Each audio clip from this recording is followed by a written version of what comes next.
So good morning from Kings Park track.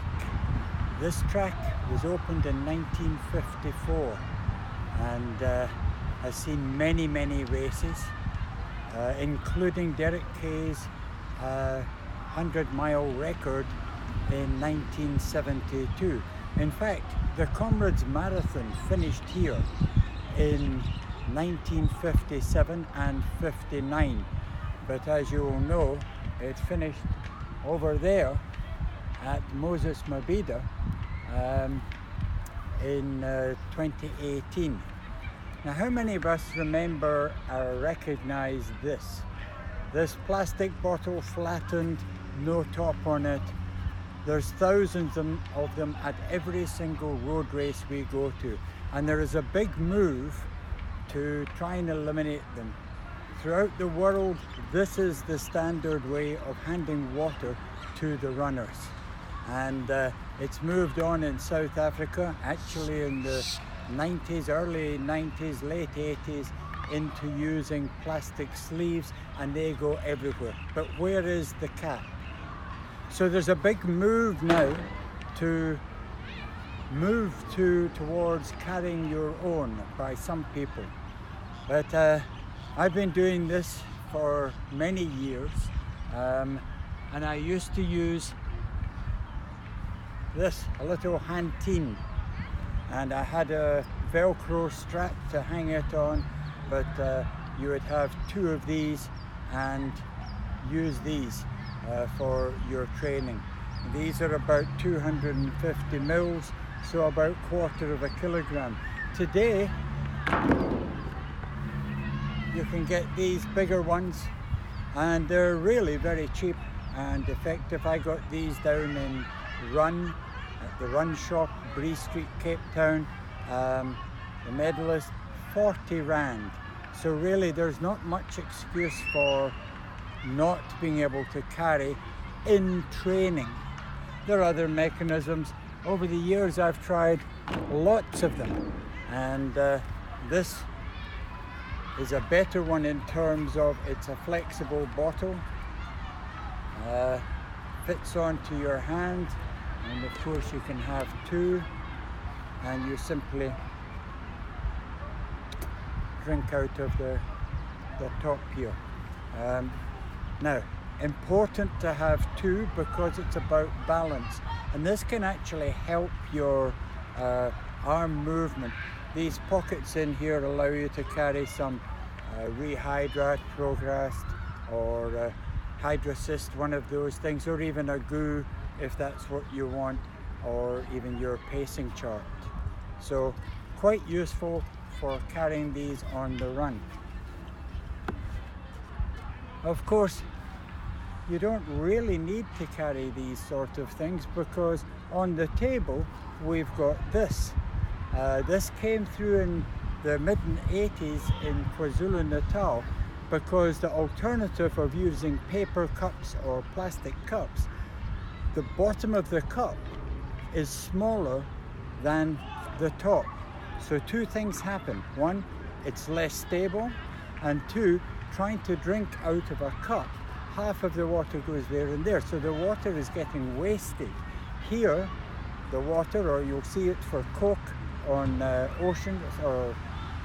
on Comrades, and the smaller cup allows you to get more inside. And these were used exclusively for water and for energy until the sachets came out, as I say, very late 80s into the 90s. And now we have the sachets. In Comrades, there are 3 million sachets. Now you've got to ask yourself, where are those sachets going? And this is the problem, and this is why we have this drive from certain people to carry your own. And they are thinking in terms of things like this, which have a bladder, fits over your shoulder, like this. And you simply carry your litre or 2 litres. There's a problem with this though, and that is that it's the weight on the back. And we don't want to change our center of gravity because we should be running in a balanced fashion. Center of gravity, point of contact, just ahead of the center of gravity. Of course, if you're going fast and you're an elite runner, because you're going fast, you've got the momentum, you can actually almost put your point of contact down at your heel and you will roll over. But then it's a very low heel to get that doing. As we go into the longer distances or get slower, that point of contact comes further back. Okay, but the problem with this, it's all on one side. Now, if you're old enough to have a copy of my 1989 book, Everyone's Guide, you will see that Blanche Moyler is on page 100 with a backpack that we designed with Gordon Tripp. It's called the Tripper. It was a mini Tripper, had 500 mils in the front, 500 in the back. But the problem was filling it. Now down in Cape Town, they've tried to solve this problem of filling it by having pressurized water taps along the way. And the idea is you get out of this, which is a bit of a challenge in itself, and you take out the bladder and you use that for your run refilling, and off you go. But even in the 80s, when I did Western States 100, I used to train with something like this. It comes in a belt cover and fitted round here. But again, to have a drink, you've got to take off and do this. All these things are inconvenient. They're fine for training. There is no problem with that. In fact,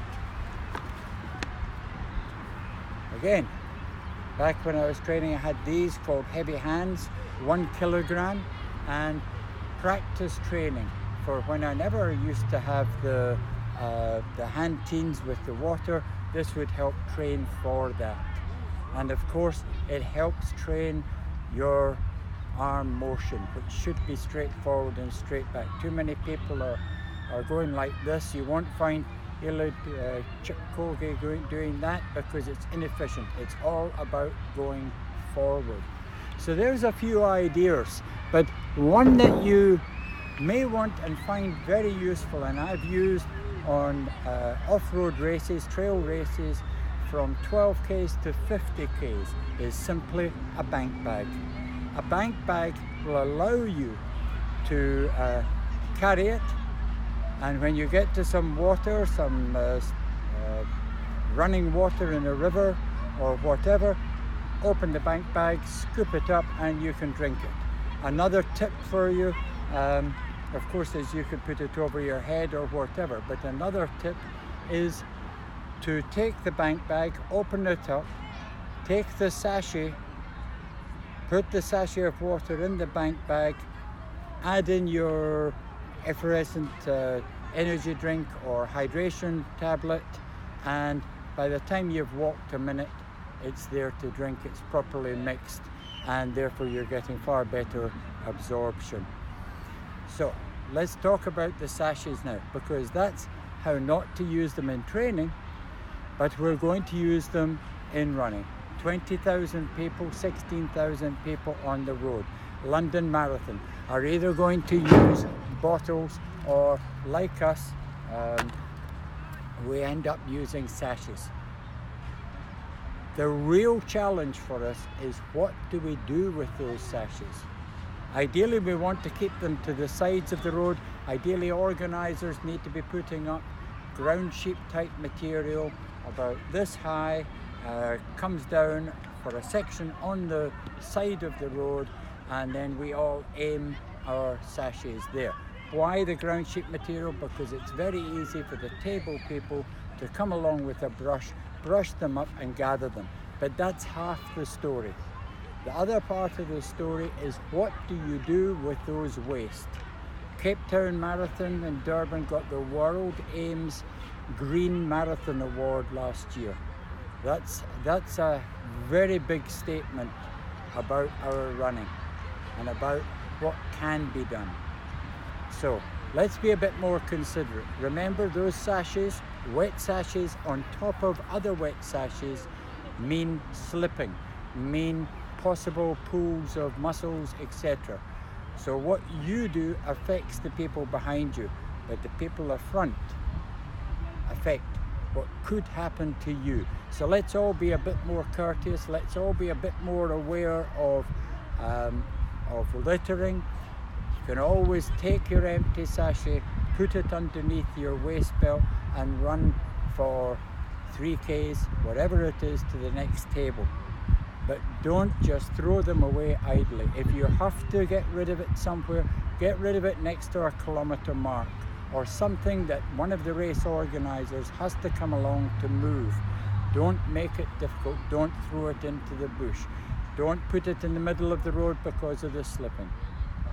I hope that's some idea of how to train with water and how to look after road running and developing a culture that's going to help us look after the environment. Thanks very much. Hope you have a great day. Time for the kids to go out and do their training.